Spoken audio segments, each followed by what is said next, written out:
Et la flambée du Bitcoin qui a repris de plus belle. L'ascension du Bitcoin se poursuit. Nouveau record. Hier, c'était 45 000 $. Aujourd'hui, c'est carrément 48 000 $. Bonjour Charles. Bonjour David, bonjour tout le monde. Charles Sana, fondateur du site Insolentiae.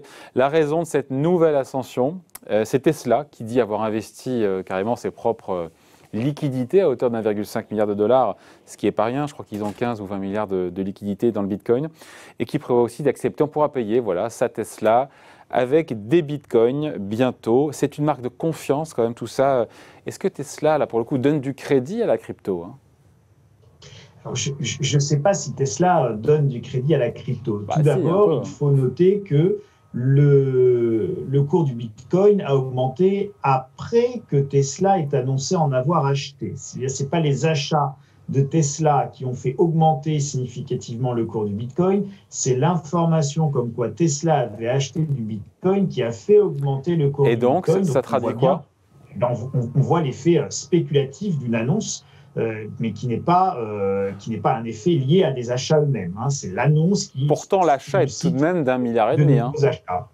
Pourtant, Pardon? pourtant l'achat est tout de même d'1,5 milliard de dollars. C'est pas rien.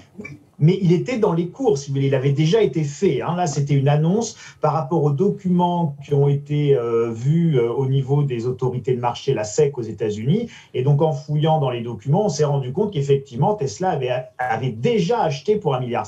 Et donc, la hausse qu'on a, dont vous Ouais. parlez avec les 48 000 $, c'est vraiment l'effet d'annonce, mais c'est pas les achats eux-mêmes qui font augmenter les cours. Donc, c'est vraiment intéressant de voir ça. Ça ne retire rien à l'importance de l'annonce. Alors, votre question, c'était est-ce que Tesla donne de la crédibilité au Ben cours du oui, parce qu'il y a Bitcoin? toujours cette réputation sulfureuse de la crypto et on se dit que peut-être que ce que fait Tesla pourrait faire peut-être un petit peu bouger les lignes si d'autres entreprises se mettaient elles aussi à imiter Tesla, non?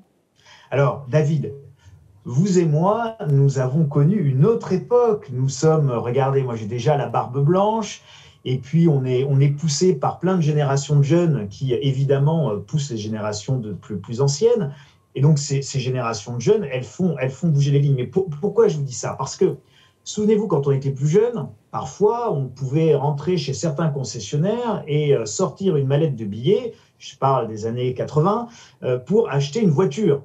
Et donc, les concessionnaires vendaient sans problème des voitures en espèces. Aujourd'hui, rentrer chez un concessionnaire avec une mallette de 100 000 euros en billets et vous ne repartirez pas avec une C'est voiture, mais quoi le avec lien une avec la choucroute là? déclaration et une dénonciation à traque-fin et avec une enquête de police. C'est quoi le lien là? C'est quoi le Eh ben, le rapport? lien, Le le lien, c'est rapport. que Quel vous est le avez dit, rapport? le lien, David, c'est que vous avez dit Tesla le Bitcoin est une crypto sulfureuse, c'est sulfureux, mais Tesla est une entreprise sulfureuse. Et donc, ce sont deux sulfureux qui se rencontrent. Et quand Tesla annonce qu'on pourra payer sa voiture en Bitcoin, sa Tesla en Bitcoin, attendons de voir, parce qu'il n'est pas évident que derrière l'effet d'annonce, ça puisse se concrétiser aussi facilement.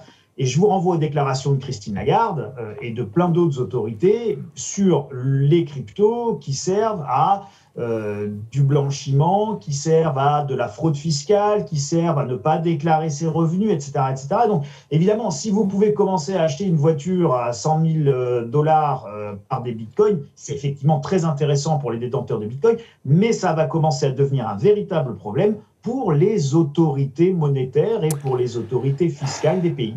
Encore une fois, vous l'avez dit, mais le Bitcoin est régulièrement dénoncé, stigmatisé par les autorités, par beaucoup d'officiels. On a encore dans la foulée de ce que vous nous dites là, Janet Yellen, secrétaire au Trésor américain, qui vient d'avertir que les cryptos étaient principalement utilisés, vous l'avez dit, hein, pour le financement d'activités illicites. Est-ce que ce bashing des autorités, est-ce qu'il n'est pas excessif? Est-ce qu'il est légitime? Je reviens à cette réputation sulfureuse. Et en même temps, on n'a aucune grande banque centrale aujourd'hui qui reconnaît le Bitcoin comme une devise à part entière. En même temps, si ça l'était, cette monnaie-là serait très très volatile. Alors, déjà, une monnaie, vous savez, une monnaie, c'est pas parce que c'est crypto quelque chose que c'est une monnaie, hein. C'est pas parce qu'on met crypto et suivi de monnaie que c'est une monnaie. Les attributs d'une monnaie, c'est des choses très précises. Il faut que ça ait cours légal. Donc c'est un instrument de comptabilité, c'est un instrument de stockage de valeur, c'est un instrument d'échange. Bon, donc c'est tout ça les attributs d'une monnaie. quand vous avez aujourd'hui du Bitcoin, il n'est pas dans le porte-monnaie des gens, c'est pas une monnaie estampillée monnaie d'État, c'est pas donc un instrument comptable, on fait pas son bilan en Bitcoin, on fait son bilan en euros, en dollars. Donc, si vous voulez, tout ça, ce sont des éléments qui sont des freins à l'utilisation du Bitcoin comme autre chose qu'un crypto-actif. Donc, que ce soit un actif spéculatif, ça pose de sujet à personne. L'émission de monnaie, elle n'est pas libre dans le monde. Ceux qui pensent que le Bitcoin peut être autre chose qu'un actif, à mon avis, se trompent parce que c'est effectivement bien un actif, mais pas une monnaie. Et il est là le hiatus d'origine, si vous voulez. C'est que certains pensent que parce que c'est marqué crypto-monnaie, ça va être une monnaie et que les banques centrales vont laisser faire tous les gugus du monde entier qui ont envie de faire une monnaie crypto machin. Mais ça devient une monnaie si on peut acheter, si on donne un Bitcoin et qu'on a une Tesla, ça devient une monnaie. Hein. Non, ça fait un instrument d'échange. Si vous avez un appartement que vous le vendez, vous pouvez l'échanger contre une voiture. Si j'ai de l'or, je peux l'échanger et acheter une voiture. Je vais aller plus loin. Vous avez des diamants et la bague de votre femme. Vous échangez la bague de votre femme ou la montre de votre femme contre une partie de poker dans une salle de jeu. Vous avez de la monnaie. Donc, il ne faut pas confondre un actif qui a une valeur, fût-il un actif immatériel, et la monnaie. C'est deux choses radicalement différentes. Et de la même manière, le processus d'émission de monnaie, le contrôle de monnaie, le processus de création du crédit, etc., tout ça, c'est pas le Bitcoin. Encore une fois, le Bitcoin est un actif. Donc les banques centrales ont raison, mais en même temps, elles n'ont pas envie de voir cette concurrence émerger d'une monnaie privée, entre guillemets, qui n'est pas une monnaie, mais en tout cas du... Non, c'est ça, on voit bien encore une fois... Quand les banques centrales disent non, c'est parce qu'elles ont ce prérequis de battre la monnaie qu'elles n'ont pas envie d'avoir une concurrence. Évidemment. Bon, non, mais ça c'est évident. Si vous voulez, je vous rappelle que si demain vous mettez à imprimer des billets qu'on va appeler les Jaco, donc on imprime des billets de 100 Jaco, des billets de 1000 Jaco, et que vous vous mettez dans la rue en disant voilà, c'est la nouvelle monnaie qui a cours légal en France parce que je suis David Jaco, je suis navré, l'État ne vous laissera pas imprimer cette monnaie. C'est des délits, c'est la fausse monnaie, vous serez un faux monnayeur, vous serez embastillé, etc., etc. Une question d'ailleurs que se posent rarement les gens et qu'ils devraient se poser, c'est pourquoi jusqu'à présent a-t-on laissé faire le Bitcoin? Ça, c'est un vrai sujet. Et alors? Parce que si on laisse faire parce le que Bitcoin, pas une on ne menace, laisse jamais faire une fausse monnaie papier. Jamais. Et vous avez eu plein de précédents en France où des gens ont essayé de créer de nouvelles monnaies ou des monnaies parallèles, ça c'est toujours extrêmement mal fini.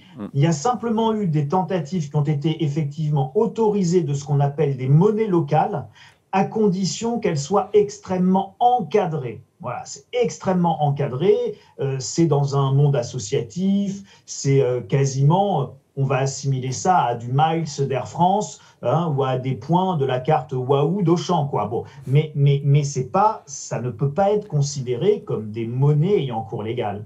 Bon, et quand on voit le cours, encore une fois, 50% de hausse depuis le début de l'année, pardon, je reviens à ça, mais quand même, on se dit, mais jusqu'où ça peut monter? C'est rationnel d'avoir un Bitcoin à 48 000 $?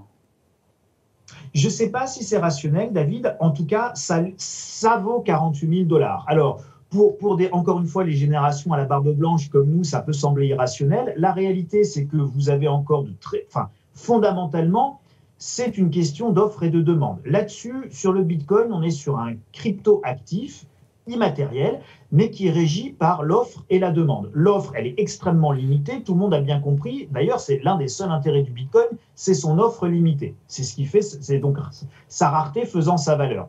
Alors après, il se pose la question de la demande. Et ben, quand on voit le réservoir de demande qui est lié, par exemple, à une entreprise comme Tesla, ou le réservoir de demande qui est lié aux nouvelles générations, encore une fois, qui poussent et qui sont beaucoup plus générations de geeks, des générations... Donc ça peut aller encore plus haut. Ça peut aller encore plus haut parce que vous avez potentiellement un réservoir de demande. Et finalement, le réservoir naturel de demande est très positif, il est très favorable au cours du Bitcoin. Donc, ça veut dire qu'on peut très bien avoir un Bitcoin à 100 000 $, 150 000 $, ça ne vous étonnerait pas? 100 000 $, 200 000, 300 000 $. En soi, en réalité, il n'y a pas tellement de limite. La limite, elle va être donnée par les banques centrales, par les autorités monétaires et par les autorités politiques. Aujourd'hui, si vous analysez de manière factuelle et froide, sans passion, le cours du Bitcoin, il a un réservoir de demande qui est important, donc un potentiel de cours qui est quasiment illimité, ce qui va venir limiter, voire fracasser le potentiel de hausse théorique du Bitcoin, c'est les banques centrales et c'est les autorités. C'est une question... Qui viendront siffler la fin de la récré, c'est ça?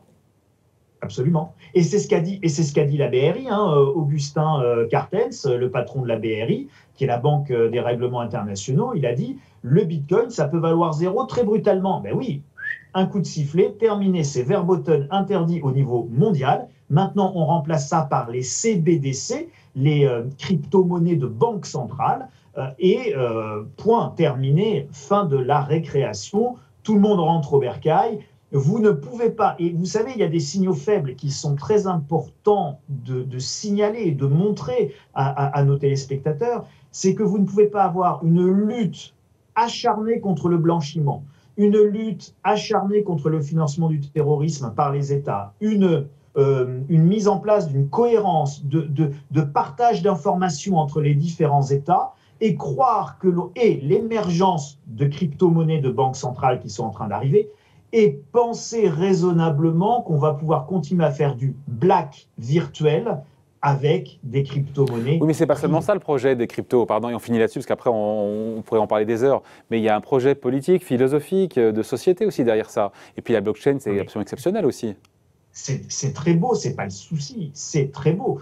Moi qui suis un amateur d'or, je suis un amateur d'or et de métaux précieux pour exactement les mêmes raisons que les amateurs de Bitcoin sont des amateurs de Bitcoin. C'est-à-dire qu'on parle ici de monnaies libres et qui ne sont pas soumises au contrôle des États ou d'autorités monétaires. Or, la monnaie, philosophiquement, vous avez entièrement raison, David, la monnaie la plus efficace serait la monnaie la plus neutre, c'est-à-dire la monnaie la plus libre, la monnaie avec le moins d'intervention. C'est le cas de l'or depuis 6000 ans. Ça pourrait tout à fait être le cas moderne avec le Bitcoin et les crypto-monnaies et la blockchain demain. Le problème, c'est quoi? Le problème, c'est que, encore une fois, celui qui a le privilège de battre monnaie a un privilège exorbitant de contrôle de l'économie. Et si on imagine que le Bitcoin prend la place des monnaies traditionnelles, ça veut dire qu'on imagine que celui ou ceux qui détiennent ce pouvoir exorbitant de battre monnaie et de contrôler l'économie, ils renoncent. Ah oui, vous avez raison, on va y renoncer. Philosophiquement, c'est pas bien. On va avoir une monnaie neutre et puis on va vous laisser faire et que la meilleure monnaie gagne. Bon. Ça serait beau. J'aimerais bien, vraiment, sincèrement. J'y crois, hélas, assez peu, mais c'est sans doute mon âge et mes cheveux blancs qui n'aident pas. Je suis un peu moins naïf. Merci beaucoup, Charles Sana, donc, pour le site Insolentiae. Merci beaucoup, bonne journée, salut. Merci, David.